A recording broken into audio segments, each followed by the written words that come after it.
Actually Sivareddy అన్న అంటే life set చేసింది మిమిక్రీ కాదని అనలేదు, కానీ అదే మిమిక్రీ వల్ల యాక్టింగ్ అంటే యాక్టింగ్ అవకాశాలు తగ్గడం జరిగింది అని అంటే యాక్సెప్ట్ చేస్తావా అన్న? మేబీ అట్లా కూడా ఉంటాయి, కానీ ఇప్పుడు ప్రభుదేవ్ గారు డ్యాన్స్ మాస్టర్ అట్లా అని చెప్పేసి హీరోగా రానివ్వలేదా ఆయన? ఆర్పి పట్నాయక్ గారు ఉన్నారు, ఆయనను హీరోగా రాణించారు. మనం మ్యూజిక్ డైరెక్టర్ అని చెప్పేసి మ్యూజిక్ డైరెక్టర్ పక్క పెట్టలే కదా. ఆ లెక్కను తీసుకుంటే బ్రహ్మానందం గారు కూడా మిమిక్రీ ఆర్టిస్టే. సో ఆయన బ్రహ్మాండంగా వచ్చారు. జూనియర్ వేణుమాధవ్ భయ్య కూడా మిమిక్రీ ఆర్టిస్ట్, ఆయన అద్భుతంగా చాలా సినిమాలు చేశారు. కాకపోతే మీరు అన్నట్టుగా వీళ్ళకంటే మిమిక్రీ ఆర్టిస్ట్గా నన్ను అంటే యాక్టింగ్ స్కేల్ని ఎక్కువ డామినేట్ చేసేసింది. సినిమాల్లో నాకు వచ్చిన పేరు కంటే మిమిక్రీ ఆర్టిస్ట్కి వచ్చిన పేరు చాలా పెద్ద ఎక్కువ. సో అందుకని చాలా మందికి ఏంటంటే మిమిక్రీ అన్నప్పుడు మాత్రమే నేను గుర్తొస్తున్నాను. యాక్టింగ్ అన్నప్పుడు వీళ్ళలో యాక్టింగ్ స్కేల్స్ ఉన్నాయి అన్నది గుర్తు రావట్లేదు.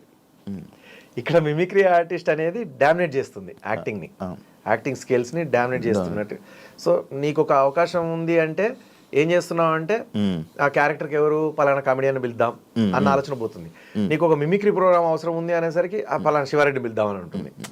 సో అట్లా మిమిక్రీ అనేసరికి నేను గుర్తొస్తున్నాను కావచ్చు, యాక్టింగ్ అనేసరికి నేను గుర్తు రాకుండా వేరే ఆర్టిస్టులు గుర్తొస్తారు కావచ్చు అని అనిపిస్తుంది. సో అట్లా జరిగి ఉండొచ్చు, అట్లా కూడా అయ్యి ఉంటుంది, మేబీ అయ్యి ఉండొచ్చు. ఒకప్పుడు హీరోలు పెద్ద పెద్ద యాక్టర్లు వేసుకునే డ్రెస్సులు అంటే వాళ్ళు చేసే మెయింటెనెన్స్ దానికి డబల్ శివారెడ్డి అన్న మెయింటైన్ చేసేవాడు.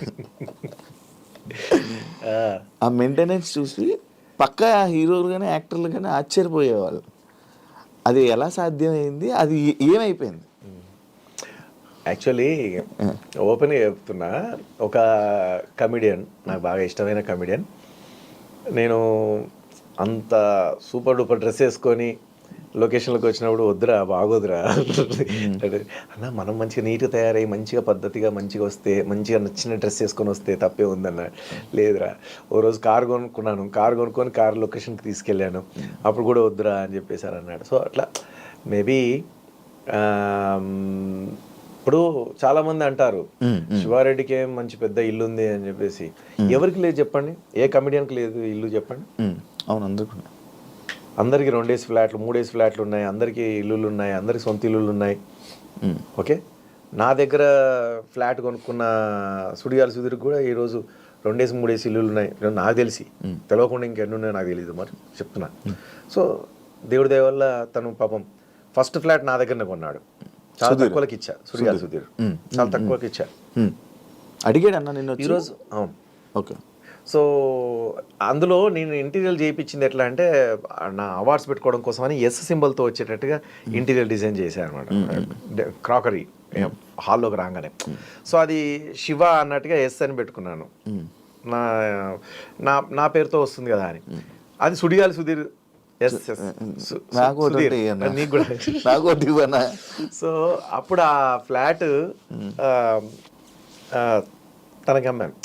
ఇప్పుడు ఆయనకి ఒక పెద్ద ఇండిపెండెంట్ హౌస్ ఉంది.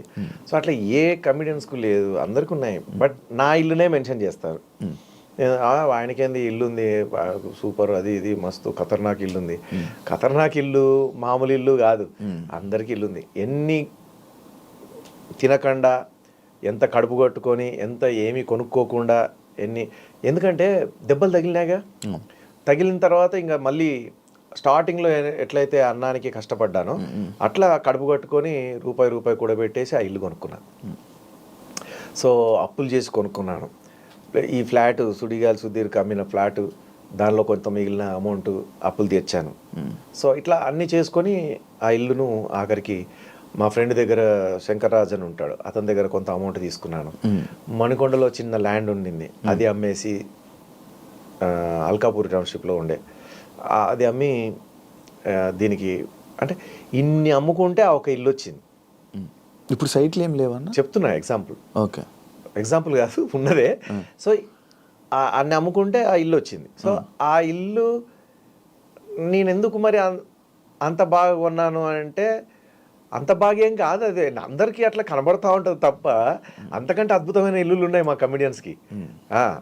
బండ్ల గణేష్ దగ్గరికి పోదాం, లేకపోతే ఇంకొక పేర్లు వద్దులే పాపం, అట్లా చెప్పొద్దు తప్పు. కానీ చాలామంది ఇప్పుడు సుధీర్ ఇంటి ముందు ఇల్లు ముందు నా ఇల్లు నథింగ్, నా దగ్గర ఫ్లాట్ కొనుక్కున్నా అతను మరి. సో అట్లా కాదు కదా, అందరికీ ఉన్నాయి. కాకపోతే నాది మాత్రమే బాగా ఎక్స్పోజ్ చేస్తాను ఎందుకు అనేది నాకు అర్థం కాదు. దానివల్ల వాళ్ళకి ఏమో మరి నాకు తెలీదు, కావాలనా లేకపోతే నా మీద అందరికీ ఆయనకి ఎందులే అని చెప్పేసి అవకాశాలు రావద్దనా, లేకపోతే ఏంది, అది ఏ రకంగా ఎందుకు అది ఆ స్ప్రెడ్ చేయడమో నాకేం అర్థం కాదు. సో అది సిచ్యువేషన్. అందరికీ ఉన్న ఇల్లులు ఇప్పుడు ఈ రోజుల్లో ఆఖరికి మొన్న బలగం తీసిన వేణు కూడా బలగం తీయకముందే ఇల్లు 4 అంతస్తుల బిల్డింగ్ కట్టినాడు, 4 ఫ్లోర్లు ఉంటుంది. గృహప్రవేశం నేను పోయినాను. మరి చూడండి, అంటే ఒక చిత్రం శ్రీను అనే అతని దగ్గర అసిస్టెంట్గా పనిచేసినటువంటి వేణు అతను ఈరోజు 4 అంతస్తుల బిల్డింగ్ ఉన్నాడు. సో కట్టాడు. అంటే అందరికీ ఉన్నాయన్న ఇల్లులు, ఎవరికి లేదు. కాకపోతే శివారెడ్డికే ఉంది, ఇంకెవరికి లేదు కమెడియన్స్కి అన్నట్టుగా క్రియేట్ చేస్తుంటారు. అట్లా ప్రొపగండా చేశారు. అమెరికాలో ప్రోగ్రాంలు అందరూ పోతున్నారు, చేస్తున్నారు, వస్తున్నారు. కాకపోతే ఏంటంటే అక్కడ సరిగ్గా ఎంటర్టైన్మెంట్కి, అంటే అవతల వాళ్ళు చేసే ఎంటర్టైన్మెంట్ వాళ్ళకి కనెక్ట్ కాలేదు. నేను చేసిన జోక్స్కి, నేను చేసిన మిమిక్రీకి, నేను అంటే పాటలు పాడతాను, డ్యాన్స్ చేస్తాను, మిమిక్రీ చేస్తాను, వాయిసులు సినిమా యాక్టర్ల వాయిసులు చేస్తాను, అటు రాజకీయ నాయకుల వాయిసులు చేస్తాను, జనరల్ టాపిక్ మాట్లాడతాను, చిన్నపిల్లలకు సంబంధించిన జోక్స్ చేస్తాను, సౌండ్స్ చేస్తాను, వెంట్రలాక్విజన్ చేస్తాను పిల్లలు నవ్వించడానికి, మళ్ళీ భార్య భర్తలు నవ్వించడానికి భార్య భర్తల జోకులు చెప్తూ ఉంటాను, టీనేజర్స్ నవ్వించడానికి టీనేజర్స్ జోకు, అమ్మాయి అబ్బాయి సరదాగా యంగ్ ఉన్న అమ్మాయిలు అబ్బాయిలు మాట్లాడుకుంటే అక్కడ వచ్చే కామెడీ, ఇట్లా అన్నీ చేసేసరికి వాళ్ళు బాగా అట్రాక్ట్ అయిపోయారు. అందుకని నాకు ఎక్కువ అమెరికాలో ప్రోగ్రాంలు వచ్చేటివి. వాడికేంది అమెరికాలో ప్రోగ్రాంలు, అది అవును. ఒకప్పుడు అంటే రావద్దా శివారెడ్డి చేస్తే తప్ప. శివారెడ్డి అన్న ఎక్కడనంటే కేర్ ఆఫ్ అడ్రస్ అమెరికా. అమెరికాలో ఉన్నారు, ఏ డేట్ కూడా ఉన్నా మీరు అక్కడి నుంచే ఇక్కడ ఇది అన్నిసార్లు ఎన్నిసార్లు వెళ్ళొచ్చు ఉంటావు అన్న? చాలాసార్లు వెళ్ళొచ్చాను. బట్ ఏంటంటే మనం పడే కష్టము, మన ప్రయత్నము, అంటే ఇప్పుడు అన్న ఏదైనా సరే మీరు ఒక ఇడ్లీ తయారు చేయాలంటే దానికి పిండి నానబెట్టాలి, అందులో 2 రకాల పప్పు దినుసులు మిక్స్ చేయాలి, మళ్ళీ దాన్ని మిక్సీ పట్టాలి, నానబెట్టి మళ్ళీ తెల్లారి దాన్ని స్టవ్ మీద పెట్టి గిన్నెలు పెట్టేసి ఆ ఇడ్లీని దాంట్లో పోసి దాన్ని ఆవిరితో ఉడికించి అది తీస్తే ఇన్ని చేస్తే కానీ ఆ ఇడ్లీ తయారు కాదు. అట్లాంటిది కొన్ని లక్షల మందిని, కొన్ని వేల మందిని నవ్వించాలంటే ఎంత హార్డ్ వర్క్ చేయాలి. ఊరికే వచ్చి చెక్కిలి గింతలు పెట్టేస్తే నవ్వు వస్తుందా? కాదుగా. ఏదో వచ్చి ముచ్చట చెప్పేస్తే నవ్వు వచ్చేస్తుందా మీకు? కాదుగా. 100 జోకులు చెప్తే 100 జోకులలో 50-60 సక్సెస్ అయినా చాలా గ్రేట్ అన్నట్టు. కానీ నేను అట్లా కాదు, 100 జోకుల్లో 100 జోకులు సక్సెసే కావాలి, 100 జోకులకి నవ్వాలి, ఒక్క వర్డ్ కూడా వేస్ట్ కావద్దు నాది స్టేజ్ మీద. ఒక్క మాట, ఒక జోకు 10 జోకులు చెప్పాను అంటే 10 జోకుల్లో ఆ 10వ జోకు కూడా అందరూ ఎంజాయ్ చేయాలి. ఒకటి అట్లా వేసేద్దాంలే, నవ్వుతే నవ్విరారు లేకపోతే లేదు అనే టైపు కాదు నా వ్యక్తిత్వం. సో అంత కష్టపడి చేస్తే ఆ పొజిషన్ వచ్చింది. అన్నిసార్లు వాళ్ళు పిలిచారు బయట దేశాలకి. సో అట్లా నేను అక్కడ చేసుకున్నాను.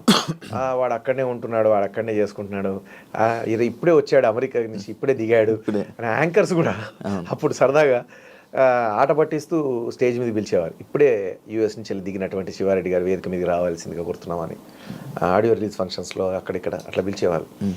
సో బట్ ఓకే, చేశాము, చేస్తూ పోతున్నాము. ఇంకా కష్టపడాలనే తత్వం ఉంది, కష్టపడే తత్వం ఉంది, కష్టపడగలుగుతాను. నాకు ఇంకా బాగా ఇష్టం కష్టపడడం. అది ఇందాక చెప్పాను కదా, వెనకాల నుంచి వెళ్ళి కత్తులతో 100 మంది కత్తులతో గుచ్చుతున్నా కూడా ఎదురుగుండా ప్రోగ్రామ్ ఉందనుకో మిమిక్రీ చేస్తూనే ఉంటాను. ఎదురుగుండా కెమెరా పెట్టేసి యాక్టింగ్ చేయమంటే సినిమాల్లో యాక్టింగ్ చేస్తూనే ఉంటాను. నాకు కూర్చున్నా కూడా నాకేం తెలియదు. సో అలాంటి రక్తం నాది. నరనరాల్లో ఎంటర్టైన్ చేయాలి.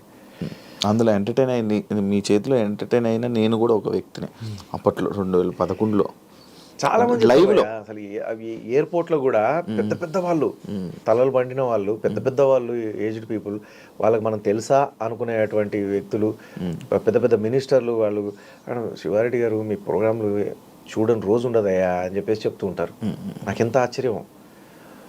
అంత పెద్ద మెగాస్టార్ చిరంజీవి గారు వాళ్ళ వైఫ్తో నేను ఇంటికి వెళ్ళినప్పుడు సురేఖతో శివారెడ్డి ఒక అవ్వజోకి చేస్తాడు, భలే చేస్తాడు ఒకసారి చెయ్యి. రవీంద్ర భారతిలో కూడా అదే అన్నాడు ఆడియన్స్తో, శివారెడ్డి ఒక అవ్వజోక్ చేశాడా, చేయించుకోండి అంటే.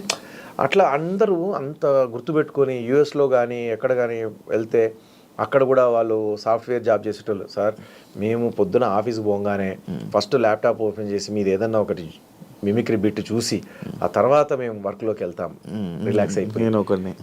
అట్లా ఇట్లా చాలామంది లేడీస్ కానీ జెంట్స్ కానీ ఎవరైనా సరే ఇదే చెప్తారు. 2015లో నేనన్నా కొన్నిసార్లు ఏదైనా పెద్ద ఫంక్షన్లకు పోయినప్పుడు ఆ ఫంక్షన్ ఓనర్ చాలా బాగా హోందాగా ఇది ఉంటారు కదా, ఆయనకు మనం ఎక్కడ తెలుసులే అనుకొని మామూలుగా వెళ్తాము. ఎవరో పక్క నుండి పరిచయం చేపిస్తారు, అయ్యో నాకెందుకు తెలీదు శివారెడ్డి గారు మీరు అది ఇది మనం అక్కడ కలిసాము, ఇక్కడ మీరు ఆ ప్రోగ్రామ్ చేశారు, ఇది చేశారు, ఆ జోక్ ఈ జోక్ అంటే నాకు చాలా ఇష్టం, ఆ వాయిస్ అంటే నాకు ఇష్టం. అట్లా అంటే A to Z అందరూ నా ప్రోగ్రాంలు చూశారు, A to Z అందరూ ఇష్టపడ్డారు, A to Z అందరూ నన్ను ఆశీర్వదించారు. సో ఒక్కొక్కసారి బాగా డిప్రెషన్లోకి వెళ్ళినప్పుడు, సినిమాలు లేవు కదా లేదా ప్రోగ్రామ్స్ లేవు కదా అన్న డిప్రెషన్లోకి వెళ్ళినప్పుడు ఇవన్నీ గుర్తు తెచ్చుకున్నప్పుడు చాలే, ఇంతమంది ఆశీర్వదించారు, ఇంతమంది ఇంత ఎంకరేజ్ చేశారు, ఇంతమంది ఈ మాటలు చెప్తున్నారు, ఈ జాలుగా ఇంకా లైఫ్కి పూర్తిగా ఏమీ లేని పేరు దగ్గర నుంచి ఈ మాత్రం అందరూ చూడగానే ఈయన శివారెడ్డి కదా అంటున్నారు, అది చాలు కదా. కాదన్నా నువ్వు అది చెప్పలే, ఎన్నిసార్లు వెళ్ళొచ్చుంటావు, ఎన్ని స్టాంపులు పడ్డాయి? పడుండొచ్చు, 80 పైనే పడి ఉంటుంది. 80 యుఎస్ స్టాంపులు, యుఎస్ ఒకటి 80 మొత్తం వరల్డ్ మొత్తం వెళ్ళావన్నా? మొత్తం పాకిస్తాన్ తప్ప అన్నీ వెళ్ళాం.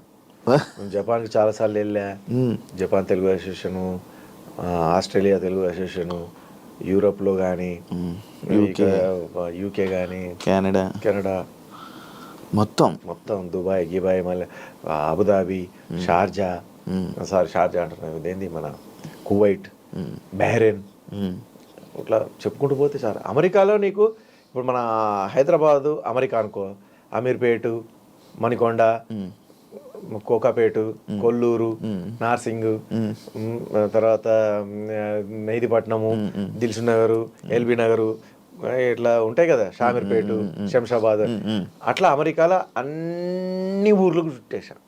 అమెరికాలో నేను వెళ్ళని తెలుగు అసోసియేషన్ కానీ నేను అడుగుపెట్టని ఊరు కానీ లేదు.